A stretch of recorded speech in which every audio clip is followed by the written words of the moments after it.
여야 현역 의원들과 정치적 현안들을 자세히 짚어보는 전지적 현역 시점. 오늘은 김용태 국민의힘 의원 만나보겠습니다. 어서 오십시오. 네, 포천가평 김용태입니다. 예, 최연소 의원이시죠? 여당에서 최연소입니다. 여당에서 최연소 의원. 어떠십니까? 국회 들어가 보신 아니 못 들어가 보셨죠?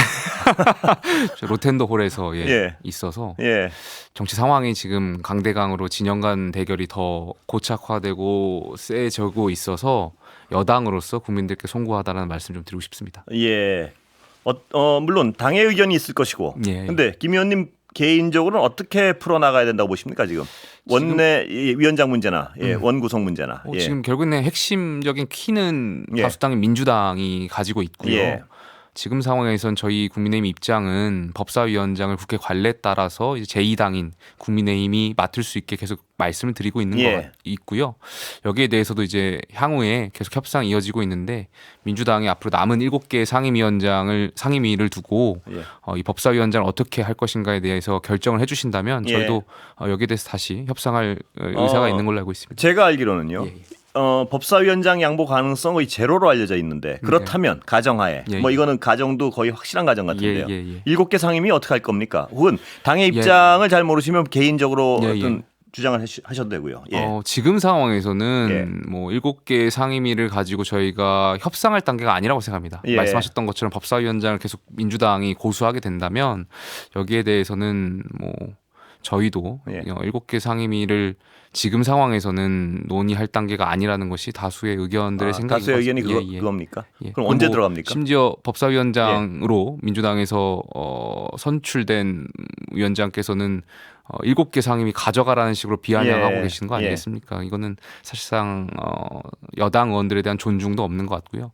여기에 대해서는 민주당의 입장이 좀 더 먼저 좀 잘 결정해 주셨으면 좋겠고 저희가 일단 이제 전당대회를 앞두고 있습니다. 어쨌든 전당대회를 앞두고 있고 저희가 여러 가지 특위가 지금 가동 중이고 당정간에서 민생에 대한 부분 여당이기 때문에 민생을 또 도외시할 수 없는 거 아니겠습니까? 그래서 각 특위별로 지금 가동 중이고 국민이 어떤 체감할 수 있는 정책들 저희가 잘 챙길 수 있도록 하겠습니다. 예, 특위에서 입법이 안 되는데 챙겨도 한계가 분명한 건데요. 어떻게 보면 그냥 보여주기식이라고 비판을 할 수도 있고요. 세제개혁 특위라든지 내일이면 또 저희도 이제 기후변화 특위가 있고요. 가동하면서 저희가 정책위의장 주관으로 해서 민생 531 법안 같은 것들을 계속 발의하고 있습니다. 그래서 물론 이제 상임위를 활동할 수는 없지만 이 특위를 통해서 의원들이 문제점을 인식하고 개선할 부분들을 공유하고 있고요. 그걸 바탕으로 또 법안을 제출하고 있으니까 꼭 그렇게 실효성이 없다라고 비판할 수는 없을 것 같습니다. 예, 만약 강대강이 될 경우에 언제까지 원외에서 버티실 예정인가요? 글쎄요, 뭐 그걸 지금 단계에서 근데 제가 이건 굉장히 현실적인 질문이라서 그런데 일단 어떤 지금 같은 강대강 국면에서 쉽게 어느 쪽도 양보를 안 할 것 같은데요. 근데 가장 현실적으로 어떤 특검법이 거부권을 행사하면 용산에서 재의결할 땐 어쩔 수 없이 들어가야 될 거 아닙니까? 뭐 그 시기가 뭐 더 필요할 것 같고요. 제가 말씀드렸지만 아마 전당대회 시점하고 맞물릴 것 같고요. 당의 새로운 리더십이 왔을 때 어떻게 그때 당시에 판단할 부분도 중요할 것 같고요. 저는 다만 이 말씀 꼭 드리고 싶어요. 저희가 야당과 원구성과 관련해서 물론 이 국회 관례를 깨고 있는 것도 야당이지만 그럼에도 불구하고 저희가 이 원구성을 대치하는 그 국면의 전제 조건은 국민을 위해야 된다는 것이거든요. 민생을 도외시해서는 안 된다라고 생각하고 있고요. 저희가 집권 여당이라는 사실을 잊지 말아야 된다고 생각합니다. 그래서요. 집권 여당이 원에 안 들어간다. 이 비판에 대해서는 어떻게 올해 물론 야당의 어떤 책임을 묻는 국민들도 있고요. 그런데 집권 여당이 국회를 안 들어가서 국회가 마비돼 있다. 야당의 경우랑 또 다른 것 같아요. 그러니까 마냥 버티기에는 어떤 한계가 있는 거 아닌가요? 뭐 그쪽에서 아마 딜레마가 있는 것 같습니다. 말씀하셨던 것처럼 저희가 91년도에 의장 구성과 이 원구성과 관련한 국회법이 만들어지고 나서 국회법의 취지는 여야가 합의해서 해온다는 이 정신인데 이것을 깨는 것 그리고 60 민주항쟁날 민주당이 그렇게 밀어붙였다라는 것은 대단한 의회 폭거라고 생각하거든요. 하지만 그것과 별도로 이것을 국민들께 설명드리고 저희 당원분들이나 지지층들에게도 설명드리는 일이 사실 말씀하셨던 것처럼 비판적인 측면도 분명히 있을 겁니다. 여당의 역할도 있다라는 비판이 있을 것 같은데 그 지점을 원내 지도부라든지 당 지도부가 절충점을 잘 찾아서 이러한 것을 투트랙을 잘 해나가야 될 거라고 생각하고 있습니다. 당내에서는 7개 상임위라도 받고 국회를 구성하자 이런 주장은 소수팝니까? 아예? 현재까지는 의원총회에서 소수 의견인 것 같습니다. 아주 소수팝니까? 예. 김 의원님 개인적으로는 찬성 안 합니까? 어떻습니까? 지금 상황에서는 아직까지는 지금 상황 저희가 18대 때요. 굉장히 많은 의석을 갖고 있었습니다. 그때는 저희는 이렇게 밀어붙이지 않았거든요. 당시에 민주당의 그분들과 합의하는데 시간을 충분히 갖고 역대 국회가 개원하고 약 3, 40일 동안 계속 오랫동안 합의해 왔던 그 관례가 있는 거 아니겠습니까? 근데 민주당이 계속해서 거의 악화되면서 밀어붙이고 있는 현실에 대해서도 민주당도 스스로 좀 돌아보셔야 되는 거 아닌가 생각이 듭니다. 관련 질문이 나와서 관련 얘기가 나와서 관련 질문을 하나 드리겠는데 야당에서는요. 지금 대통령이 거부권을 열 몇 개씩 행사하고 있는 이런 상황은 관례가 있는 상황이냐? 그 관례 권력을 가진 쪽이 관례가 없이 행위하는데 어떻게 야당이 관례만 따를 수 있느냐 이게 그쪽 주장입니다. 어떻게 보세요? 그 거부권을 쓰게 된 제2요구권을 쓰게 된 명분을 민주당이 줄 때도 많았다라는 것을 민주당이 인식하셔야 될 것 같아요. 힘으로 밀어붙이고 여야가 합의하고 토론해야 될 충분히 수기를 가져야 되는 시간들을 무시한 채 힘으로 밀어붙였던 법안들도 있지 않았겠습니까? 그렇다면 대통령으로서 이런 것이 헌법 가치에 부합하지 않을 때나 이런 것은 대통령의 고유 권한이 또 제2요구권을 써야 될 사항들이 있었고 그것이 지난 21대에서 좀 많았던 것 같습니다. 그런 원인을 제공했던 것도 민주당에 있는 것 같은데 이것이 계속해서 누구 탓이냐로 쫓아가면 정치가 공회전 도는 거 아니겠습니까? 저는 여야가 한 발씩 양보해야 된다고 생각합니다. 마지막 관련 질문 하나 드리고 다른 얘기로 넘어가겠습니다.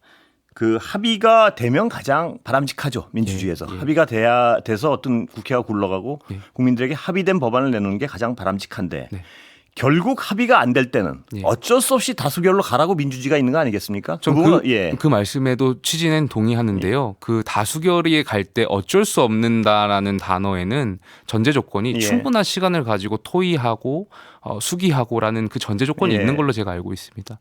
지금 민주당이 계속해서 말씀드렸지만 여태까지 원 구성하고 이렇게 급하게 밀어붙였던 전례가 없었던 걸로 알고 있고요. 민주당이 원 구성과 관련해서 여당과 협상할 의지나 생각들이 있었는지에 대해서도 좀 비판하고 싶습니다. 다른 질문 좀 드리겠습니다. 방송법 관련해서 여쭤보려고 그러는데요. 어제 여기 최민희 의원이 나오셔가지고 민주당 관련 말씀을 하셔가지고요. 어떻게 보십니까 지금 민주당의 법안은? 이 원구성도 그렇고요. 방송 3법도 그렇고요. 민주당이 시간이 없어 보여요. 조급하다라는 걸 좀 느끼고 있어요. 민주당이 갖고 있는 타임테이블에 의해서 착착착 지금 빠르게 진행하고 있는 것 같은데 그 배경에는 결과적으로 이재명 대표의 사법 리스크가 있는 것 아닌가에 대한 생각이 있어요. 방송을 장악하려고 하고 또 관련해서 이런 법사위원장 이런 것을 장악해서 대북송금 특검법이라든지 검사 탄핵이라든지 이른바 최근에는 판사 선출제를 언급하는 듯 이러한 이화영 전 경기도 부지사의 판결조차도 판결을 아예 부정하려고 하는 듯한 모습들을 보이는 거 아니겠습니까? 사법부의 판단조차도 부정하려고 보이는 민주당에 왜 이렇게 민주당이 이렇게 조급해할까? 저는 결론적으로 이재명 대표의 방탄을 위해서 민주당이 지금 이렇게 움직이고 있는 것 같고요. 방송 3법도 그 연장선의 하나라고 생각합니다. 지금 혹시 자세히 들여다볼 기회가 있으셨는지 모르겠는데 현재 야당이 내놓은 방송법 뭐가 문제인가요? 가장 국민 대표성이라든지 지역 대표성을 논하기에는 좀 편중되고 편향되어 있다라고 보여지고요. 이것이 결론적으로는 민주당에 굉장히 유리한 언론 환경을 만들어지게 될 것이라고 생각되고요. 그러니까 민주당이 주장하는 공정한 언론하고는 전혀 맞지 않다라고 생각돼요. 그래서 저희 여당에서는 공정 언론 특위라든지 미디어 특위에서 이 문제와 관련돼서 대안을 오랫동안 좀 수기를 통해서 곧 내놓을 예정으로 제가 알고 있습니다. 아직은 내놓으신 건 없고요. 예. 지금 현재 방송법 어떤 선임 구조가 문제가 있다는 데는 여당도 동의하시는 거죠. 그러니까 그것이 그러니까 여당이 7분, 야당이 4분 추천해 왔던 것이 오랜 관례였는데 관례가 아니라 법이었죠, 그냥. 법이고 그런 것이 이제 여당이 그렇게 추천해 왔다는 것이 관례적인 측면을 말씀드리고 있는 건데 민주당이 여당일 때도 못했던 것을 갑자기 야당일 때 이렇게 또 돌변해가지고 이런 것을 말씀하신다는 것 자체가 글쎄 좀 납득하기가 좀 어려운 것 그렇습니다. 같습니다. 민주당으로서는 뭐 앞뒤가 안 맞을 수 있는데 국민들 입장에서 일단 접근을 해보면요. 지금처럼 정권이 바뀔 때마다 막 방송사가 막 뒤집히고 이런 상황에 대해서 바람직하지 않다는 데는 여당도 인식을 공유하고 계신 거죠. 그래서 아마 관련해서 저희 공정언론특위에서 공정한 언론 미디어 환경을 만들기 위해서 대안을 곧 내놓을 걸로 알고 있습니다. 아직까지 나온 게 없어서 제가 질문을 드릴 게 없습니다. 이상희 위원장이라든지 저희 미디어특위 위원장께서 많이 고민하고 있고 많은 의견 듣고 있기 때문에 곧 모셔가지고 아마 인터뷰를 직접 하시는 게 맞을 것 같습니다. 언제쯤 관련안이 나올까요? 혹시 들으신 게 있습니까? 저는 미디어특위가 아니어서. 근데 뭐 이 논의와 관련해서 의원총회라든지 계속해서 의견들도 많은 의원들도 내놓고 계시고 곧 조만간 내놓으실 걸로 알고 있습니다. 알겠습니다. 자, 정치 일반으로 좀 넘어가 보겠습니다. 한동훈 전 비대위원장. 기정사실이죠? 들으시기에 이제 원내 의원이 되셨으니까 정보량이 좀 달라졌습니까? 어떻습니까? 글쎄요, 뭐 정치라는 것이 늘 마지막까지 결정되기까지도 뭐 번복되는 것이 정치이기 때문에 한동훈 전 위원장의 입으로 이것이 확정되기까지는 그래도 좀 지켜봐야 되지 않나 생각됩니다. 김용태 의원님 같은 경우에는 참신하고 젊고 해서 같이 일하자는 요청이 많을 것 같은데요. 누구로부터 말씀이십니까? 뭐 누구나 당권 주자들한테요. 글쎄요, 저는 뭐 특정 당권 주자한테 뭐 함께 하자 이런 말씀 들은 바가 없고. 그렇습니까? 비대위원이고요. 저는 지금 전당대회를 관리해야 되는 입장이고. 그래서요? 그렇습니다. 저는 제가 주장하는 것이 저희 당원 당규와 저희 당의 정신과 또 원칙을 말씀드리고 싶고요. 뭐 특정 어떤 사람에 의해서 물론 이제 정치를 하면서 정파라든지 계파도 굉장히 중요하겠습니다만 그것보다는 초선이고 원칙을 좀 말씀드리고 싶습니다. 앞으로 일하자고 연락이 오면 어떻게 하실 겁니까? 누구한테 말씀이십니까? 뭐 어떤 당권 주자든 뭐 어떻게 하실 예정입니까? 거듭 말씀드리지만 비대위원이고요. 비대위원이라서 저희 뭐 황우여 위원장 모시고 저희가 안정적인 전당대회 치를 수 있도록 집중하겠습니다. 계파에 속하지는 않으셨죠? 저는 특정 계파에 제가 말씀드린 적이 없는데 이제 전 늘 비슷한 말씀 원칙에 입각해서 소신과 같이 입각해서 말씀드리는데 때에 따라서는 그 프레임을 씌워서 어떤 특정 계파와 연결지어서 해석하시는 분들도 있는 것 같습니다. 근데 뭐 그거는 해석의 자유이기 때문에 그렇습니까? 비난하진 않겠습니다. 자, 원내 들어가시면요 이제 가장 민감한 부분, 그러니까 정치인으로서의 철학이 검증돼 설 수밖에 없는 부분이 어쩔 수 없이 또 민감한 최혜병 특검, 김건희 여사 특검 이거일 수밖에 없을 겁니다. 개인적인 어떤 이제 선택을 해야 될 시점이었는데 김 의원님은 어떻습니까? 지금 계획이? 저는 그 해병대원 특검과 관련해서는 특검을 반대한다라고 여러 차례 언론에서 말씀드린 바가 있고요. 왜냐하면 이것이 진상규명이기보다 민주당이 정권 흔들기 위한 정략적인 의도로 전락한 특검이라고 생각됩니다. 다만 그 전에는 이제 저희가 국민적인 눈높이에 맞출 필요가 있다고 생각해요. 무슨 말씀이냐면 조금 어제인가요? 그 해병대원 어머니의 편지가 있었지 않습니까? 저는 그렇게 무리한 요구하다 한 것이 아니라고 생각합니다. 첫 번째로 박정훈 대령의 선처를 말씀하셨고 두 번째로 누가 이 해병대원을 향해서 구명조끼도 없이 또 수영도 잘 못했다라고 말씀하시는 것 같은데 이러한 작전에 투입하게 해서 이러한 중요한 부분이죠. 누가 책임을 지게 할 것인가에 대한 문제. 그리고 세 번째는 이 사건 정말 아픈 사건이지만 1년이 되기 전에 수사를 종결해달라는 말씀들. 저는 이 정도는 여당하고 정부가 수용해야 되는 거 아닌가 이런 생각이 있습니다. 그 어머님의 말씀의 상당 부분이 특검에서 하자는 거 아닌가요 혹시? 특검 제가 말씀드렸지만 특검은 결과론적으로 어떻게든 대통령실 연결지어서 민주당이 이른바 탄핵을 서슴없이 말하고 있지 않겠습니까? 그러니까 민주당의 그 이재명 대표의 사법 리스크와 계속 연결돼서 그 진정성을 의심할 수밖에 없고요. 특검 이전에 저희가 박정훈 대령에 대한 건도 다시 여당에서 생각해 볼 필요가 있다고 생각하고요. 왜냐하면 박정훈 대령 건에 대한 이 일이 불거지게 된 시발점이 결국에는 개정된 군사법원법에 있습니다. 예. 이게 고 이해람 중사 사건으로 인해서 군사법원법이 개정된 건데요. 군에서 이제 사망 사고가 나면 과거에는 은폐하려고 하고 은폐하려고 하고 그러다 보니까 이러한 것들 제대로 진상 규명이 되지 못했고 이것을 제대로 된 진상 규명을 위해서 이제 경찰이나 수사기관에서 하게 된 법 아니겠습니까? 박정훈 대령이 하려고 했던 것은 은폐가 아니라고 생각해요. 오히려 조사 대상자를 폭넓게 설정한 거고 이 법의 취지와는 다르다라고 저는 생각해요.